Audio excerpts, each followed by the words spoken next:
Hola a todos. Hoy hablaré del inframundo griego. En primer lugar, os mencionaré las claves de este inframundo, muy diferente al infierno cristiano. Los infiernos era el lugar donde iban las almas, todas, cuando se separaban del cuerpo. No existía un cielo y un infierno, solo un lugar subterráneo donde iban las almas tras la muerte. Lo concebían como un lugar físico, cuya localización cambió con el tiempo por su descubrimiento y su conocimiento cada vez mayor del mundo. Primero, en el extremo del mundo, tras atravesar un vasto océano.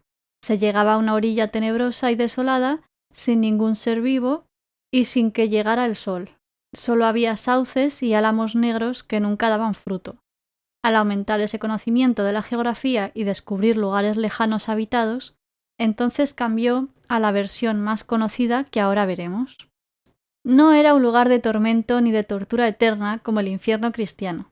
Es un lugar donde reposan las almas y lo que sufren es el olvido. Pierden la memoria, como un símil de la realidad, ya que a nuestros muertos se les va olvidando a medida que va pasando el tiempo.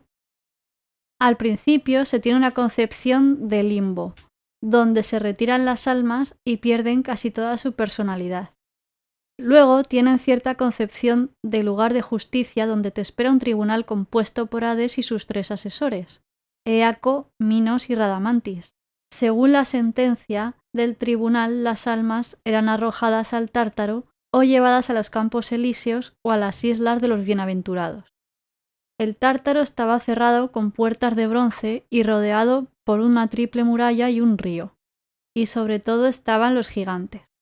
Pero era un destino para los que habían cometido crímenes contra los dioses. Ahora veremos el inframundo clásico.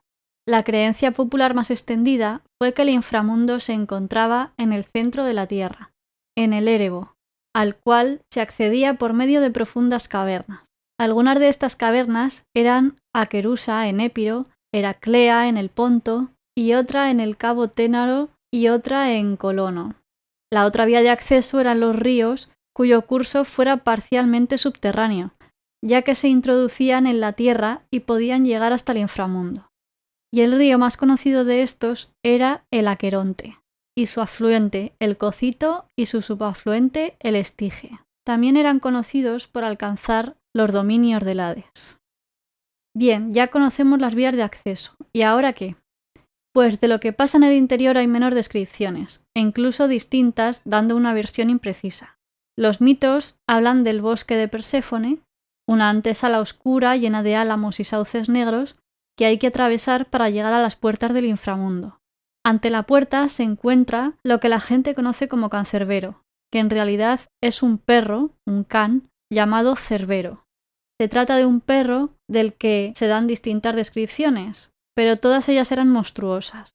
Es fruto del amor entre el gigante Tifeo y Equidna. Su ladrido de bronce y sus temibles cabezas, en algunas ocasiones son 50, en otras son 3 y en otras está cubierto de serpientes, y su boca destilaba veneno negro. Al principio Cerbero se muestra amable y dócil, pero una vez se traspasa el umbral de la puerta, el perro enfurece y no te deja volver a salir. A pesar de ello, siempre hay maneras de burlarlo. Sabemos que se apacigua con golosinas de harina y miel, y que Hermes lo calmó con su caduceo y Orfeo con su lira. En cambio, Heracles se enfrentó a él y después de domarlo, lo subió un momento a la tierra y el perro Cerbero con su veneno contaminó ciertas hierbas, que son las hierbas que luego se usarían supuestamente para pociones maléficas.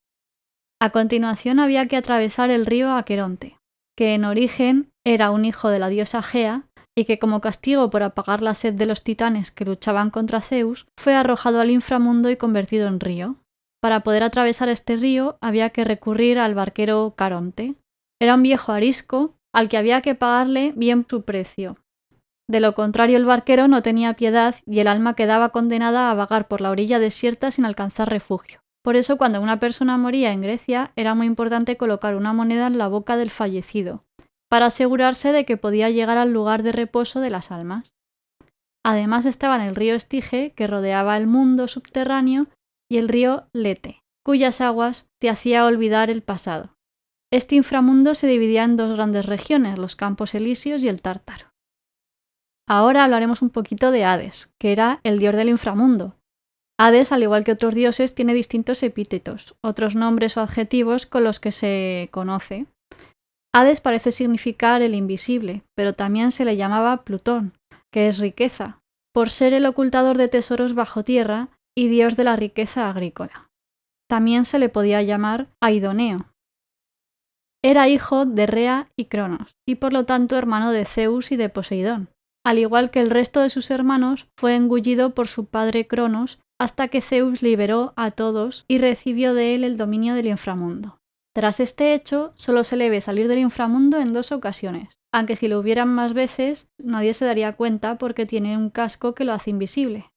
La primera vez que sale es para raptar a Perséfone, la que sería su esposa, y la segunda para que Peón le cure una herida en la espalda que le hizo Heracles con su flecha. Aparte de Perséfone tiene 2 aventuras, una con Minte, ninfa del río Cocito, a la que Perséfone persiguió y la pisoteó salvajemente, pero Hades la metamorfoseó en la planta de la menta, consagrada a Hades. Y la segunda fue Leuce, hija del océano. Hades la llevó a su reino y ella murió convirtiéndose en un álamo silvestre, que es el árbol de los Campos Elíseos. Hades como tal era poco venerado, seguramente por ser el dios de la muerte, del misterio inexorable, y en cambio como Plutón sí recibe muchos homenajes, por ser una divinidad benéfica, asociado al culto de Deméter y a la fertilidad de la tierra y de los campos. Como curiosidad os menciono cómo había que tratar con Hades según nos cuenta Homero. Para dirigir las plegarias a Hades, se golpeaba el suelo con las manos o con unas varas, y los sacrificios dedicados a él consistían en carneros o cabras de color negro y las plantas que se le asociaban a él. Además de la menta, que ya os he mencionado, estaban el ciprés y el narciso. Por último, os voy a hablar un poco de la esposa de Hades, Perséfone. No es una divinidad puramente infernal, ya que antes de casarse con Hades vivía en la tierra con su madre, la diosa Deméter. Esta la tuvo con Zeus y en ese momento su nombre era Core. Incluso madre e hija estaban fundidas en una sola divinidad, un solo culto, pero a raíz de quedarse sin su hija hubo un gran cambio. El mito dice que Perséfone, o Core, estaba cogiendo flores en el prado cuando fue sorprendida por el dios del inframundo. Hades la subió en su carro, la raptó y se la llevó con él. Deméter aparece entonces como madre desesperada que ha perdido a su hija, y no pudiendo recuperarla, al menos acordó con los dioses que su hija pasara parte del año con ella en la tierra y el resto en el inframundo con Hades. Así explican el tiempo que pasa en el inframundo como el periodo del año en el que la tierra es infértil, el invierno, y en la primavera salen las flores y vuelve la vida a la tierra porque Perséfone sale del inframundo para pasar el tiempo con su madre hasta el final del verano. Como diosa del mundo infernal, sus atributos son el murciélago, el narciso y la granada, pero sus cultos y ritos siguen muy asociados a su madre, Deméter. Si os ha gustado, dejadme un comentario y dadle al like. También podéis colaborar dando una donación al canal a través de PayPal. Os dejo el link aquí abajo. La cultura es de todos y para todos.